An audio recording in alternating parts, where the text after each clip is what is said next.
மோசமானது என்று சொன்னேன்.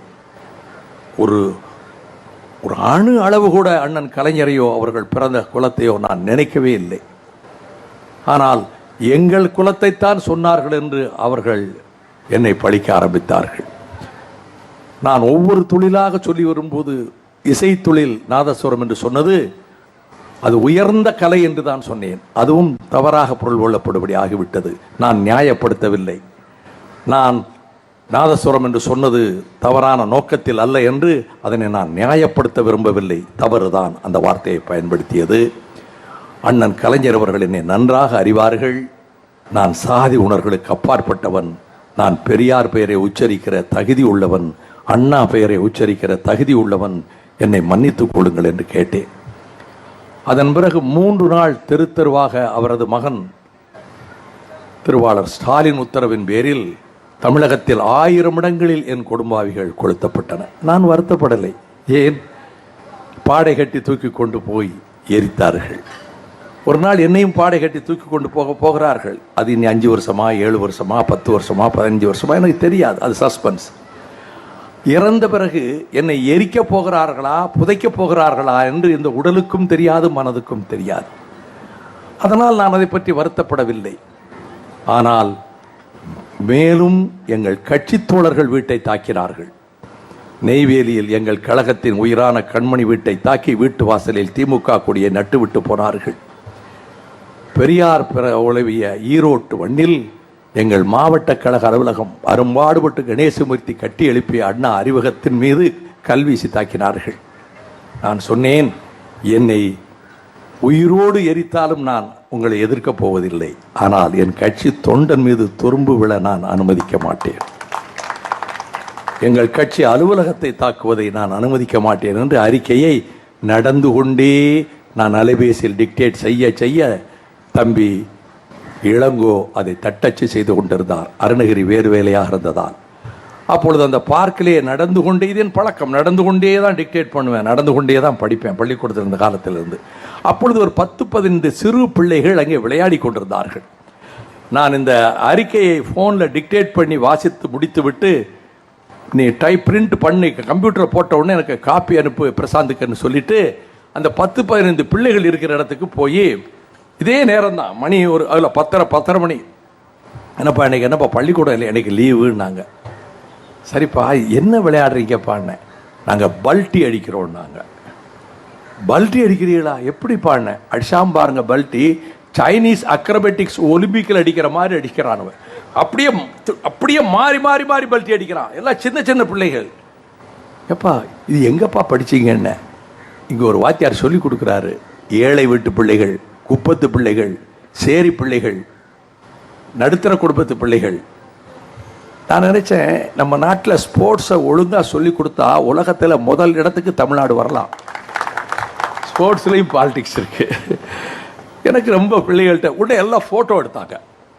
எல்லாம் நம்ம பிரசாந்த் செல்ஃபோன், அவங்களும் செல்ஃபோனில் எடுத்தாங்க. எடுத்துட்டு, ஐயா இந்த ஃபோட்டோ எங்களுக்கு கொடுப்பீங்களான்னாங்க. அதுக்குள்ள அந்த தோட்டத்தை அந்த பார்க்கனுடைய காவல்காரரும் அவர் மனைவியும் வந்தாங்க. அவர் பேர் பலராமன், அவர் மனைவி பேர் சாந்தி. நீங்கள் இங்கே எப்படி, நாங்கள் இங்கேயே குடியிருக்கிறோம், பக்கத்தில் ஒரு வீடு கொடுத்துருக்காங்க, இரவு பகலாக பாதுகாக்கிறோம், உங்களை எங்களுக்கு தெரியும் அப்படின்னாங்க. அதுக்குள்ளே இந்த பிள்ளைகள்கிட்ட நான் யாருன்னு தெரியுமான்னு, நீங்கள் தான் வைகோன்னாங்க. ஒரு சின்ன பிள்ளை 3.5 வயசு இருக்கேன். உனக்கு எப்படிமா தெரியும்னு, இந்த வெள்ளம் வந்துச்சுல்ல அப்போ நீங்கள் கொடுத்த பொங்கல் தான் நல்லா இருந்துச்சுன்னு எங்கள் அம்மா சொன்னாங்க. இதெல்லாம் சத்தியமான வார்த்தைகள்ங்க. அவர் சொன்னதை சொல்கிறேன். உடனே நான் டிரைவர் பொன்னாங்கன்ட்ட 15 ஐஸ்கிரீமும் 15 கேக், ரொம்ப உயர்ந்த கேக்கும் வாங்கிட்டு வாங்கினேன். இதுக்கு மத்தியில் ஐஏஎஸ்க்கு படிச்சிருக்க பிள்ளைகள் வந்து என்னோட ஃபோட்டோ எடுத்தாங்க. 15 கேக்கும் வந்து 15 ஐஸ்கிரீம் வந்து பிள்ளைகளுக்கெல்லாம் கொடுத்து என்ன சந்தோஷம் அந்த பிள்ளைகளுக்கு. நாளைக்கு இங்கே வருவீங்களா? நாளைக்கு நான் வரமாட்டேப்பா. ஃபோட்டோ நாளைக்கு இந்த இவர் உங்கள் வாட்ச்மேன்கிட்ட எல்லா ஃபோட்டோவையும் கொடுத்து விட்டுறேன்னு. அது எனக்கு அவ்வளவு மகிழ்ச்சியாக இருந்தது. இந்த பாலைவனத்தில் பயணம் செய்கிற பொழுது பேரீச்சம்பழ சோலைக்கு போகிற போது எப்படி மகிழ்ச்சியாக இருக்குமோ, அரசியலே தெரியாத இந்த சின்ன குழந்தைகளோடு இருந்த அந்த நேரம் எனக்கு மனதிலே மகிழ்ச்சியை தந்தது. அப்பொழுதுதான் இந்த அறிக்கையை நான் கொடுத்தேன். இப்பொழுது இந்த நாட்டில் இந்த பணத்தை கொடுப்பதில் திமுக இன்னும் தொடங்கவில்லை. அவங்க வச்சிருக்கிறாங்க, எப்படி பிடிபடாமல் கொடுக்கறதுன்னு திட்டமிட்டுக்கிட்டு இருக்காங்க. அதிமுக கொடுக்க ஆரம்பிச்சிருச்சு. இப்படி ஒரு நிகழ்ச்சிக்கு வந்தால் அந்த வண்டியில் ஏற்றிட்டு வரும்போது இப்போ 2000 ரூபா கொடுக்குறாங்க ஒரு ஆளுக்கு. 300 ரூபா எல்லாம் கிடையாது, 2000 ரூபா. எலெக்ஷன் கமிஷன் என்ன செய்ய போகுது? ரோட்டில் போகிற சாதாரண விவசாயி, வியாபாரி, பெட்டி கடை வச்சிருக்க வண்டியை திறந்து, பைக்கை திறந்து அவன் வச்சிருக்க பணத்தை கொடுக்குறீங்க. நாம் கண்காணிப்பு படை பணம் கொடுக்க விடக்கூடாது. பல வழிகளில் நூதனமாக செய்கிறார்கள். நேற்றுக்கு முன்தினம் அதிமுக ஒரு இடத்துல செயல் வீரர் கூட்டம் போட்டிருக்கு. வெளியே வரும்போது வாசல் வச்சு கொடுக்கறது டிவியில் வந்துருச்சு.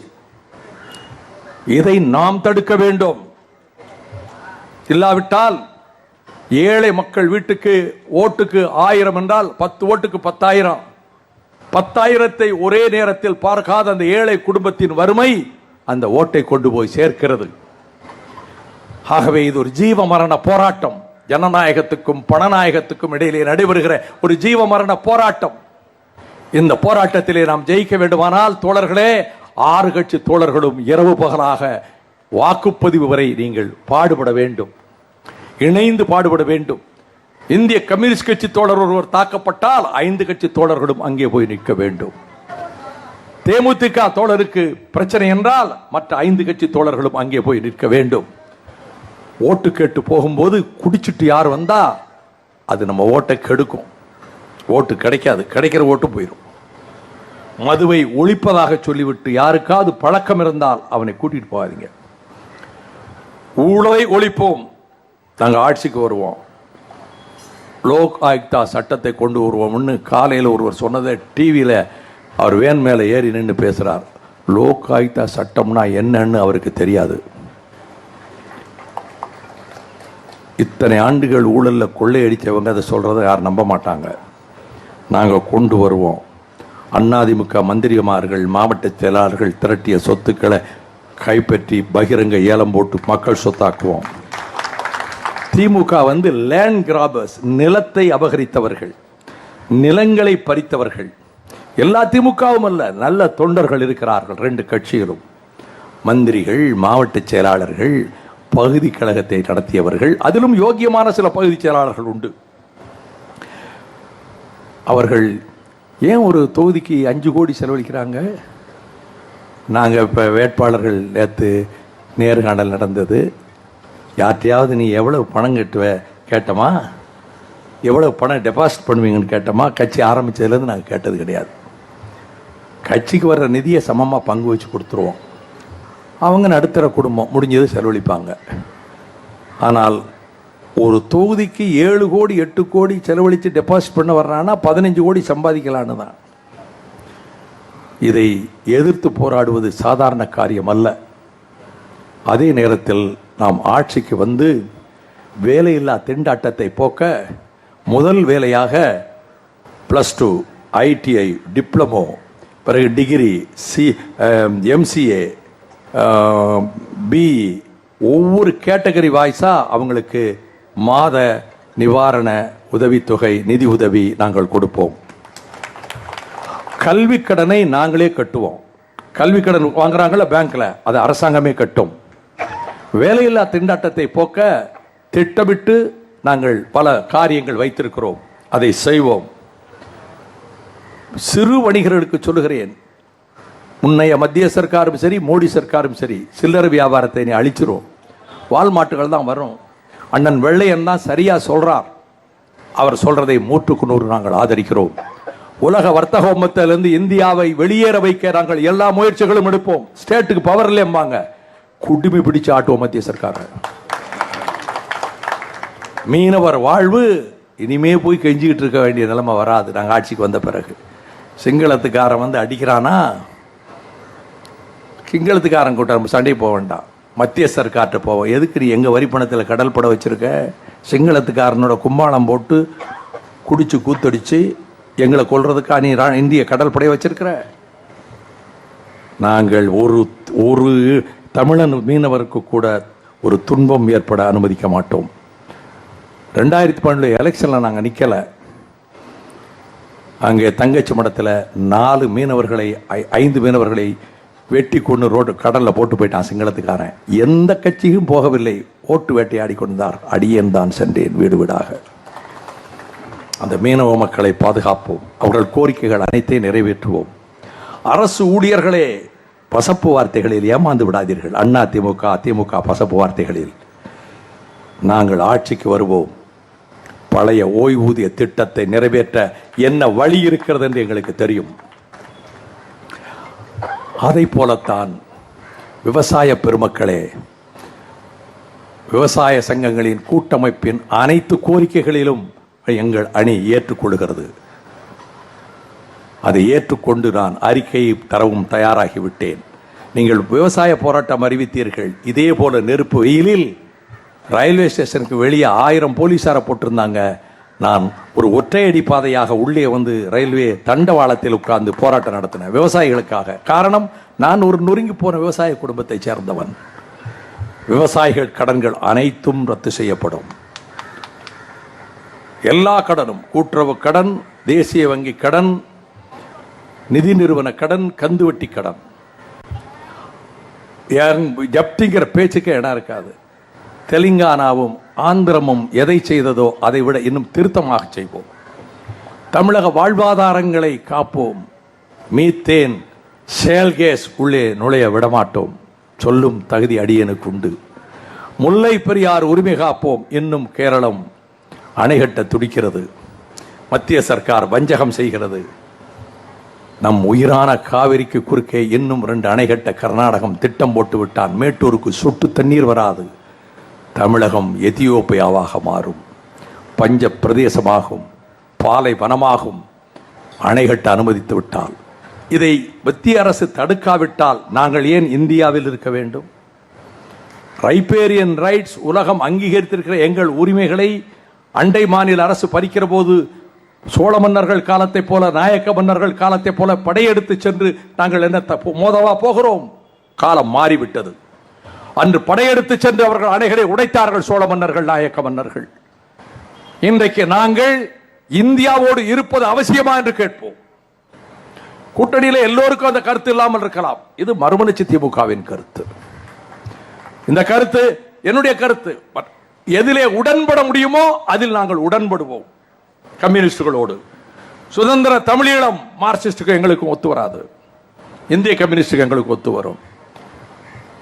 இடிந்தகரை அணு உலை பிரச்சனம் மார்க்சிஸ்டுக்கு எங்களுக்கு ஒத்து வராது. நியூட்ரினோ மார்க்சிஸ்டுக்கு எங்களுக்கு ஒத்து வராது. முல்லை பெரியாறு மார்க்சிஸ்டுக்கு எங்களுக்கு ஒத்து வராது. எதிலே ஒத்து வர முடியுமோ அதுக்காக கூட்டணி வச்சிருக்கோம். ஆனால் இந்த பிரச்சனைகளில் எங்கள் கொள்கையின்படி நிற்போம். I want to be very very clear. ஊழலை ஒழிப்பது எங்களுடைய இலக்கு. ஊழல் அரசுகளை மீண்டும் ஆட்சி பீடத்துக்கு வரவிடாமல் தடுப்பது எங்கள் குறிக்கோள். மதுவை ஒழிப்பது எங்கள் மூல நோக்கம். 5000 கிலோமீட்டர் வெயிலிலும் மழையிலும் கால் கெடுக்க நடந்து கால்களில் ரத்தம் கொப்பளிக்க நடந்த வைகோவுக்கு இதை சொல்லும் முழு தகுதி உண்டு. சென்னை மாநகரில் 59,000 கல்லூரி பள்ளி மாணவ மாணவிகளை மாரத்தான், மதுவிலக்கு மாரத்தானிலே பங்கெடுக்க வைத்தவன் எனக்கு தகுதி உண்டு. ஒரு இடத்தில் கூட கட்சி கொடி கட்டவில்லை. நான் ஒரு இடத்தில் கூட கட்சிக்கு ஆதரவு கேட்கவில்லை. என்ன பேசினேன் தெரியுமா? மாணவர்களை அரசியலுக்கு வராதீர்கள். எங்கள் கட்சி பெயரை கூட சொல்ல, மதிமுக பெயரை கூட சொல்லல. 50,000 மாணவ மாணவிகள் பெற்றோர்களும் வந்திருந்தாங்க. 59,000 பிரசன்ட் ஸ்டூடெண்ட்ஸ். ஏன் 5% தான் குடிக்கிறான் மாணவர்கள். இப்ப அது 50% ஆயிடக்கூடாது. அவர்களை கொண்டே மாணவர்கள் மத்தியில் பிரச்சாரம் செய்ய மதுவிலக்கு மரத்தான் நடத்தினோம். சசி பெருமாள் இறந்தார். அது படுகொலை, ஜெயலலிதா அரசு செய்த படுகொலை என்று நாட்டுக்கு சொன்னவன் அடியேன் வைகோ. சசி பெருமாளின் உயிரற்ற சடலத்தை தூக்கிச் சென்றவர்கள் நானும் திருமாவளவன் அவர்களும்.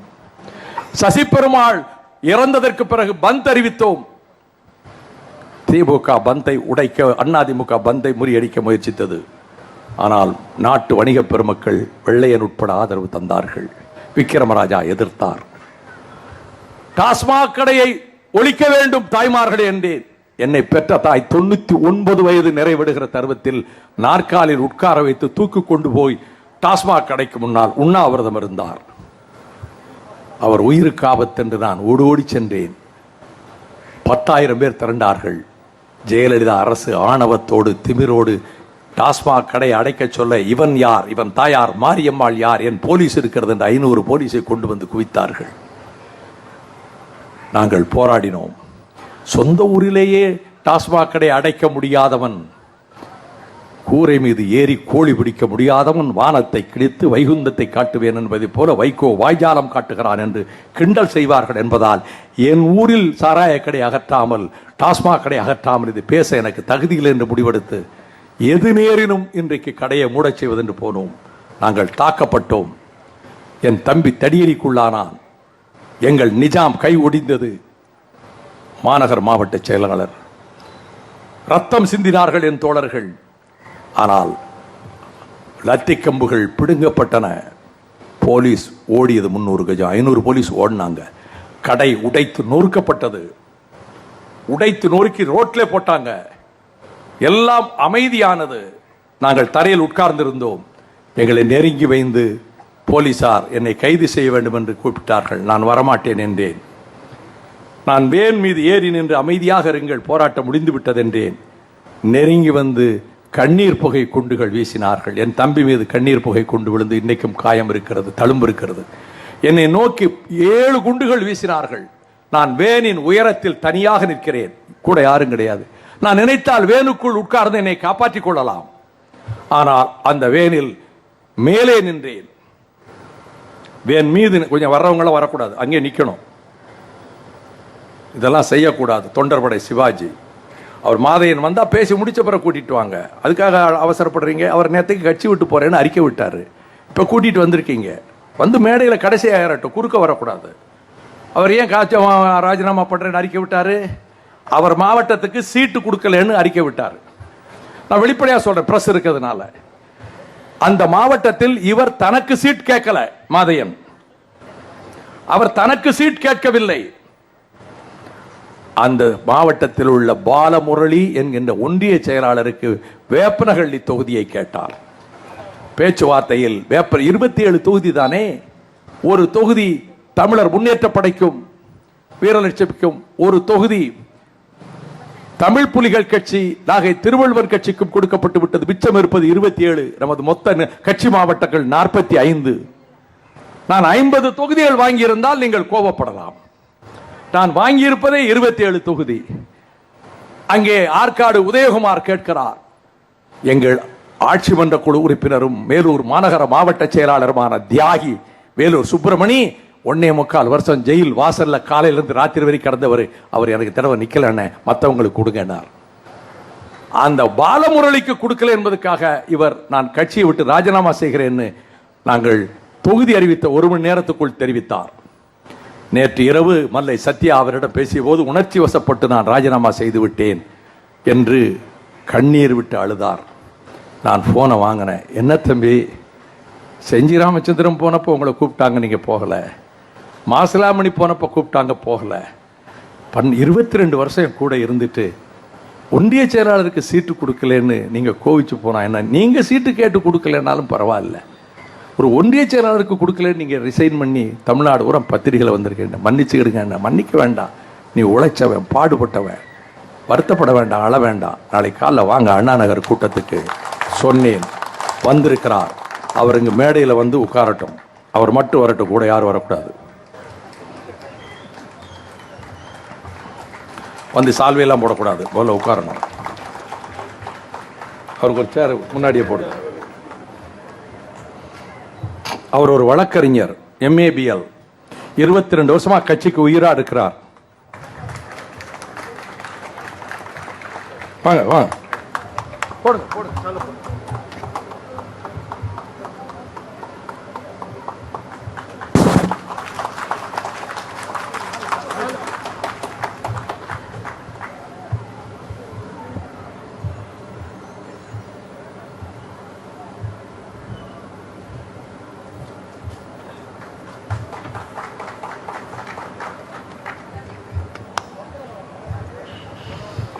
நீர் அடித்து நீர் விலகாது. எங்க சப்ஜெக்டை விட்டேன்? சப்ஜெக்ட் வேற பக்கம் போயிருச்ச. எங்க சப்ஜெக்டை விட்டேன் கவனிச்சிருக்க. கலைவாணர் கதை மாதிரி ஆயிடக்கூடாது. எல்லாம் நுழைஞ்சது வாத்தியாரே, வால் மட்டும் நுழையல. அந்த எலி உள்ள போறத வாழை மட்டும் கலைவாணர் பார்த்துக்கிட்டு இருப்பாரு சிவகங்கை படத்துல. எல்லாம் நுழைஞ்சது பாடம் நுழைஞ்சதான் வாத்தியார் கேட்பாரு. எல்லாம் நுழைஞ்சது, வால் மட்டும் நுழையல என்பாரு. சரி, நீ கலைவாணர் இல்ல, பரவாயில்ல. குண்டுகள் கண்ணீர் புகை தாக்கிய போது சுடுன்னு 3 ரவுண்டு மேலே பார்த்து சுட்டாங்க. 20 பேர் துப்பாக்கி எடுத்து. எனக்கு தெரியும், தடியடி பிரயோகம் செய்தோம், கூட்டம் கலையவில்லை. டியர் கேஸ் அடித்தோம், கண்ணீர் புகை பிரயோகம் செய்தோம், கூட்டம் கலையவில்லை. வானத்தை பார்த்து எச்சரிக்கை செய்து 3 தடவை சுட்டோம், கூட்டம் கலையவில்லை. வேறு வழி இல்லாமல் நாங்கள் துப்பாக்கிச்சூடு நடத்தினோம். 2 பேர் பலியானார்கள் என்று சொல்வதற்காக செய்கிறார்கள் என்று எனக்கு தெரியும். கண்ணீர் வானத்தில் 3 முறை குண்டு வீசியவுடன் நான் சட்டை பொத்தானை கழட்டினேன். சுடு அப்படின்னு சொன்னேன். என் மகன் துரைவையா, அவர் அரசியல் இல்லை, அன்னைக்கு ராத்திரி சொன்னான், அப்படி சுட்டு செத்திருந்தா உலகத்தில் உங்களுக்குள்ள பெருமை யாருக்கும் கிடைச்சிருக்காது. சொந்த மண்ணுக்கு பிறந்த மண்ணில் சுடுபட்டு செத்துருக்கீங்கன்னு பேர் வந்திருக்கும் என் மகன் சொன்னான். இப்படி ஒரு மகனை பெற்றதை பற்றி என் மனைவியும் நானும் பெருமைப்படுகிறோம். நினைத்து என் மீது கொலை வழக்கு போட்டது ஜெயலலிதா சர்க்கார், 307, என் மீதும் என் தம்பி மீதும். என்னை கொலை செய்ய முயன்றது. நான் இன்றைக்கு கேட்கிறேன், என் மீது துப்பாக்கி சூடு நடத்துவதற்கு உத்தரவு கொடுத்தவர் டிஜிபியா, ஐஜியா, டிஜிபியா, அல்லது எஸ்பியா, ஐஜியா, டிஜிபியா, அல்லது காவல்துறை இயக்குகிற ஜெயலலிதாவா? என்னை துப்பாக்கி சூடு நடத்தி முடிக்க சொன்னது யார் இவர்களில்? இதற்கு பிறகும் அதிமுகவுக்கு சாதகமாக இருக்கிறேன் என்று சில பேர் ஆத்திரத்தில் பேசுவதை பற்றி, என்னை பற்றி களங்கப்படுத்துவதற்கு ஃபேஸ்புக்கில், வாட்ஸ்அப்பில் போடுறதை பற்றி நான் கவலைப்படலை. நான் மக்கள் நீதிபதிகள் அவர்கள் முன்னால் நின்று கேட்கிறேன். நான் என் வாழ்க்கையில் இதுவரை பின்பற்றி வருவது கரைபடியாத கரங்களும் நேர்மை தவறாத நாணயமும் மட்டும்தான். அந்த ஜெயலலிதா அரசுதான் மதுக்கடைகளை படிப்படியாக ஒழிப்போம் என்கிறது. மதுபான நிறுவனங்களை நடத்துகிறவர்கள் நீங்கள். மதுபான நிறுவனங்களை நடத்துவது கலைஞருடைய கட்சியில் இருக்கக்கூடிய சிலர். மதுபான நிறுவனங்களை நடத்துவது உங்கள் நிழல் சகோதரியினுடைய கூடாரம். அதிமுக ஆட்சியில் திமுக கார்கள் உற்பத்தி செய்கிற மதுபானங்களை விலைக்கு வாங்குகிறார்கள். திமுக ஆட்சியில் அவர்கள் உற்பத்தி செய்கிற மதுபானங்களை அதிமுக வாங்குகிறது. அதிமுக ஆட்சியில் மாறி மாறி, திமுக ஆட்சினா அதிமுக அடுத்து வாங்குறாங்க. இதை மதுபான கடைகளை ஒளிப்பற்றி பேச ஜெயலலிதாவுக்கு எந்த தகுதியும் கிடையாது. ஏமாத்துறதுக்காக சொல்றார். சசி பெருமாள் பிரச்சனையில் அவரை சாகடிச்சிங்களே, என் மேலே கொலைக்கு, நான் டாஸ்மாக் கடைகளை உடைக்க சொன்னதுக்கு கேஸ் போட்டீங்களே, சட்டமன்றத்தில் மது ஒழிப்பு சாத்தியமில்லை என்று மந்திரி உங்களை வைத்துக்கொண்டு பேசினாரே. பெண்கள் கோபத்தில் இருக்கிறார்கள். இந்த மதுவில் பிரச்சனையில் ஓட்டு போட மாட்டார்கள் என்று நீங்கள் ஏமாற்ற பார்க்கிறீர்கள். மக்கள் ஏமாறக்கூடாது. திமுக சொல்லுகிறது, மதுவை கொண்டு வந்த அண்ணன் கலைஞர் சொல்லுகிறார். போன ஜூலைக்கு முன் சொன்னாரா? சசி பெருமாள் சாவுக்கு முன்னால் சொன்னாரா? இப்பொழுது சொல்வது ஊரை ஏமாற்ற. நாங்கள் மதுக்கடைகளை ஒழிப்போம். பீகார் நிறைவேற்றியதைப் போல நாங்கள் அதைவிட சிறப்பாக செயல்படுத்துவோம். இந்த கொளுத்துகிற வெயிலிலே நெடுநேரமாக நின்று கொண்டிருக்கிறீர்கள்.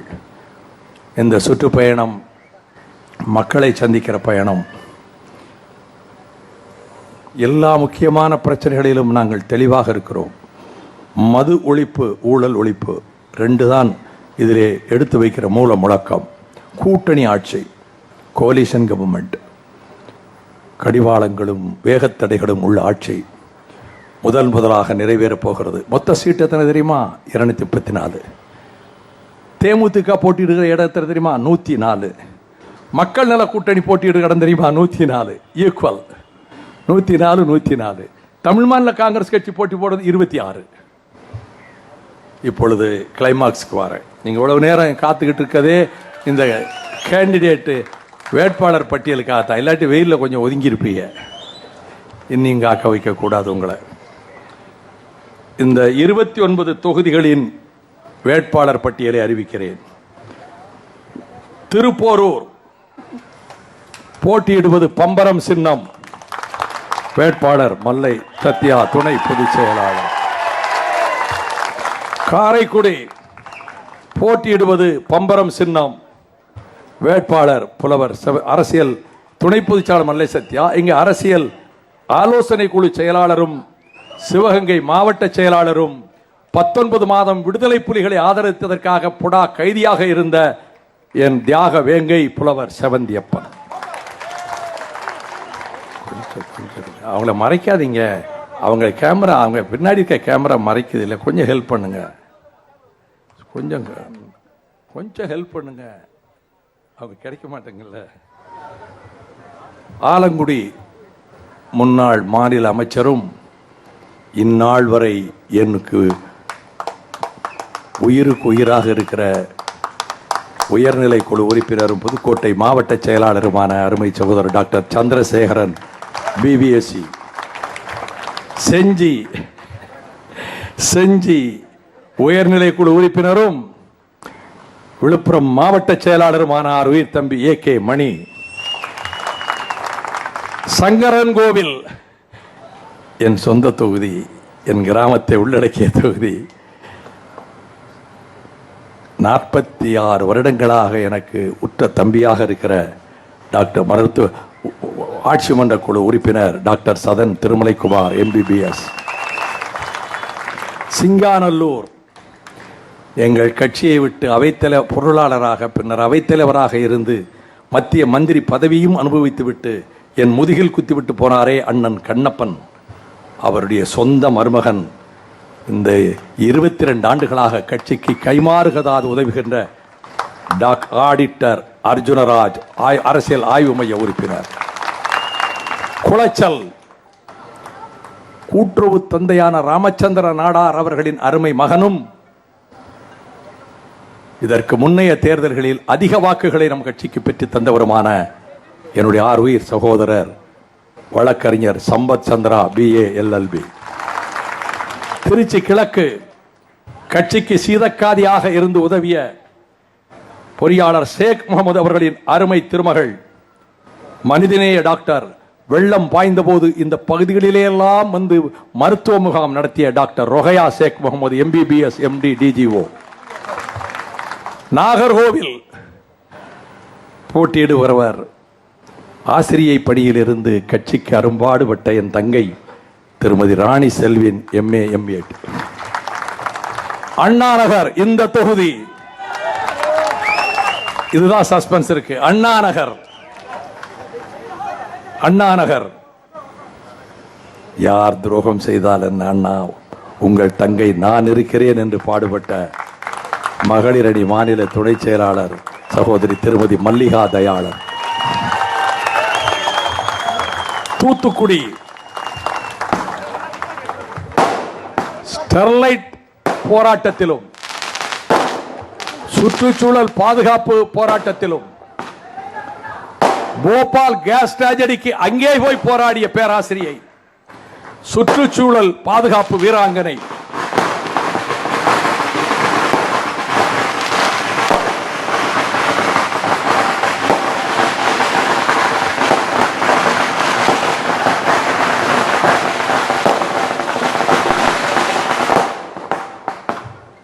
பேராசிரியை பாத்திமா பாபு MA MPhil.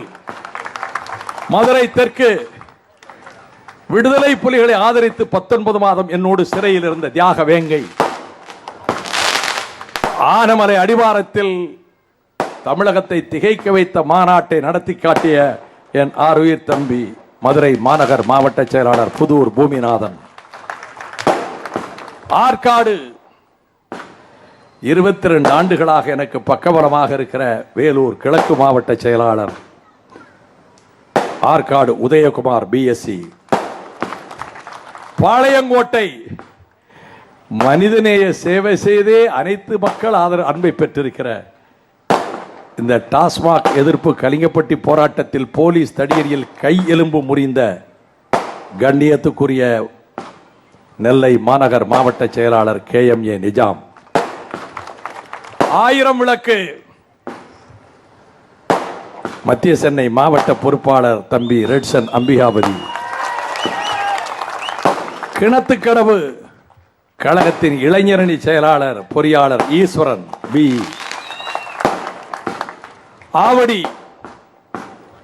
தொலைக்காட்சிகள் எல்லாம் நம் கருத்தை பதிவு செய்து கொண்டே வருகிறாரே தொழிற்சங்க தலைவர்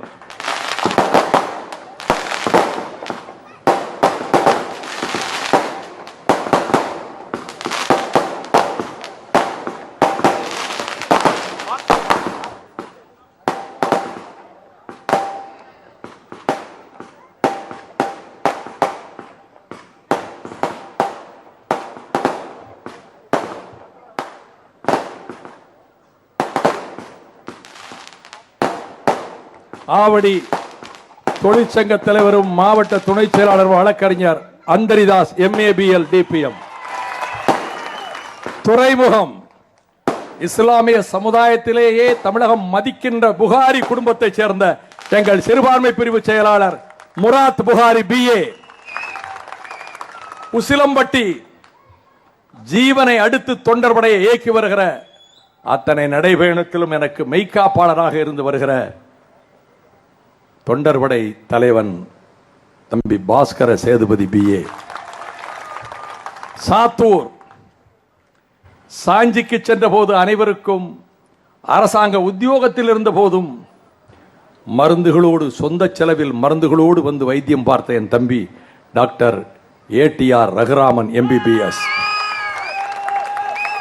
பூவிருந்தவல்லி தனி ஆபத்து உதவிகளின் செயலாளர் தம்பி பூவை கந்தன். பல்லடம்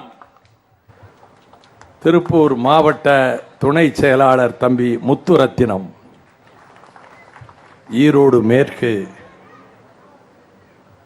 கழகத்துக்கு ஒரு கருவூலமாக இங்கு திகழ்கிற தம்பி முருகன். ஜெயங்கொண்டம் 3 முறை 50,000 வாக்குகளில் தனியாகவே ஜெயித்த MS கந்தசாமி. அரவக்குறிச்சி சாஞ்சி போராட்டத்தில் போபாலுக்கு சென்று போராடியவன். திருப்பதி கோயிலுக்கு தரிசனத்துக்கு வருகிறான் ராஜபக்சே என்று ராஜபக்சே வண்டிக்கு முன்னால் போய் கருப்பு கொடி காட்டி அன்றைக்கு துப்பாச்சூட்டிலே பலியாக இருந்த என் வீர தம்பி இளைஞரணி செயலாளர் கலையரசன் MBBA. முதுகுளத்தூர் ஒடுக்கப்பட்ட தேவேந்திரகுல சமுதாயத்தில் எல்லோரும் மதிக்கிறேன் அருமை தம்பி கழகத்திலே இணைந்திருக்கின்ற தம்பி ராஜ்குமார் BSc. தாராபுரம் இந்த சமூகத்தில் விளிம்பு நிலையில் அல்ல, அதைவிட கீழாக நடத்தப்படுகிற அருந்ததியர் சமூகம், வெளிச்சத்தையே காணாத சமூகம், அவர்கள் கைதூக்கிப்பட வேண்டியவர்கள் என்று போராடுகிற தமிழ் புலிகள் கட்சியின் தலைவன் என் தம்பி வழக்கறிஞர் நாகை திருவள்ளுவன் MABL. பல்லாவரம் தமிழர் உரிமைக்காக ஈழத்தமிழரை காப்பதற்காக ஜெயலலிதாவின் கொட்டமிடுகிற கிராமத்தை ஒடுக்குவதற்காக வீராங்கனையாக உலவுகிற என் தமிழர் முன்னேற்ற படையினுடைய தலைவி வீரலட்சுமி. நாகை திருவள்ளுவன் போட்டியிடுவதும் பம்பரம் சின்னம், வீரலட்சுமி போட்டியிடுவதும் பம்பரம் சின்னம். கோவில்பட்டி